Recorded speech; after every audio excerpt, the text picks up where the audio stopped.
Begone Beast is a spooky top-down co-op action game for 1 to 4 players. It's kind of like Left 4 Dead meets Mario Party. So we're trying to like basically take the really awesome stuff about Left 4 Dead, like the AI director, the sort of like intense co-op gameplay, but bring it to a space where people, you know, who might love Left 4 Dead but are too scared to play something too violent or first-person shooter. And so this is kind of the space we want to occupy. Yeah, the characters, the 4 main playable characters right now are adorable. And I like that each one of them is unique. They all have unique powers, right? Yes. Yeah, so each of them manifests whatever weapon that they feel most connected to through their flashlights.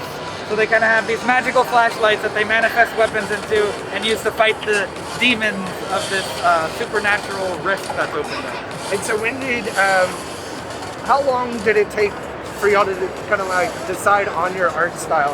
I feel like it really does stand out by having that like spooky cuteness. It really goes hand in hand, but it actually is the levels, the atmosphere of the levels is still intimidating, you know, beyond your beyond the reaches of your flashlight.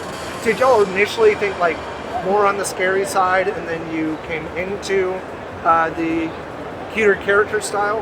How long did it take y'all to sort of land on that? Well, it all started actually with a trip that we do with Clarissa's family every year. Oh yes, we go to something called Halloween Horror Nights.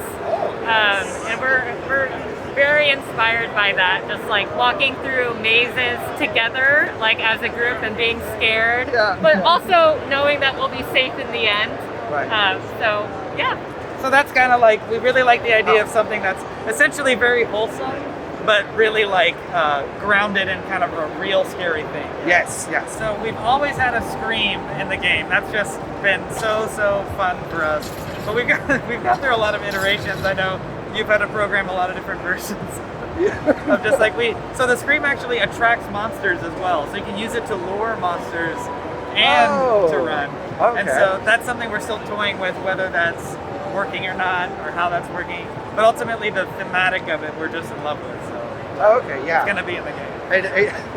I think it adds to, there's the big climactic run at the end where you really have to sprint and you're diving over the tables, and that was completely new to me, and it's a blast. But having the scream on top of that just kind of adds to the tension, which is, you know, of the run, which Ryan behind the camera lost, but Preston, call me out. Cut to that footage. What is the sort of difficulty level that y'all are going for? You answer that one. It's really complex. Yeah, so basically especially on the show floor, but just in a base sense, we want the game to be something that asymmetrical skill level people can play together with. So like a dad and their daughter, or something like that, right? So we want it to be very at a base level, extremely entry level.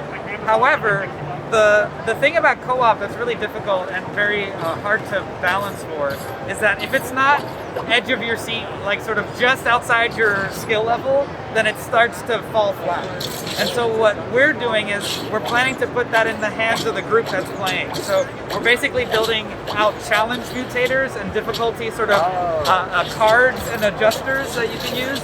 And so you can kind of construct the difficulty that is perfect for your group, not just from a sense of like easy, medium, hard, but also like if you're familiar with like Hades' Pact of Punishment or like Halo Skulls or something like that. Very specific kinds of difficulty. So if you want to speed run, you can set time limits and sort of increase your challenge rating by doing that. If you want just extremely high amounts of monsters, you know, that's a different kind of thing. If you want permadeath, that could be a challenge card that you use, right? And so as you defeat beasts and send them back to where they came from, they return and they require higher challenge ratings to defeat them again. Okay. And so you'll need to bring in some challenge cards and choose the ones you want in order to banish them a second time. Force them. And I mean, that adds so much to the replayability as well as the challenge. And so before those, you're able to still play through without any of the challenge? Yeah, absolutely. And then something Clarissa built that we're testing out, which is really cool, is asymmetrical aggro. So you could, in theory, we're testing out a setting where we could set an individual player's aggro draw very, very low. So you could be playing, it's very hard for you, but for the person you're playing with, monsters ignore them.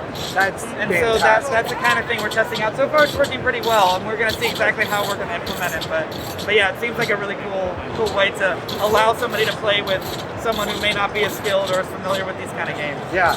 So who is the biggest perpetrator of feature creep? He is. He is. 1,000%. The person talking the most. Yeah. I mean, it's coming together beautifully. I'm excited to see what y'all update with, and I mean, I would love this iteration to like have this, and so the fact that y'all are even adding more and more, it sounds really promising.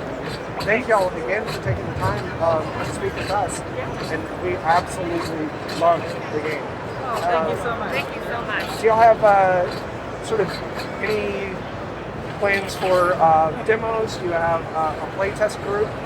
So we're actually taking in emails now, and so our plan is to collect all those emails and funnel them into a Discord channel, and from there we take that community and start sending playtests out. Perfect. And what is the email that you would want people to send to? Oh, there's a QR code.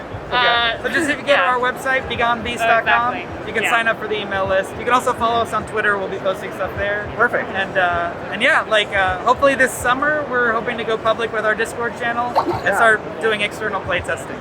That's wonderful. I'm going to be signing up for this playtest. So thank y'all again. You have a wonderful PAX, and I'm glad to see that. I mean, y'all have had a constant, regular stream of people here, and I think you so it's much. Thank you. incredible. Thank you. And thank you, Appreciate it. viewers. Yeah, thank you. Bye bye.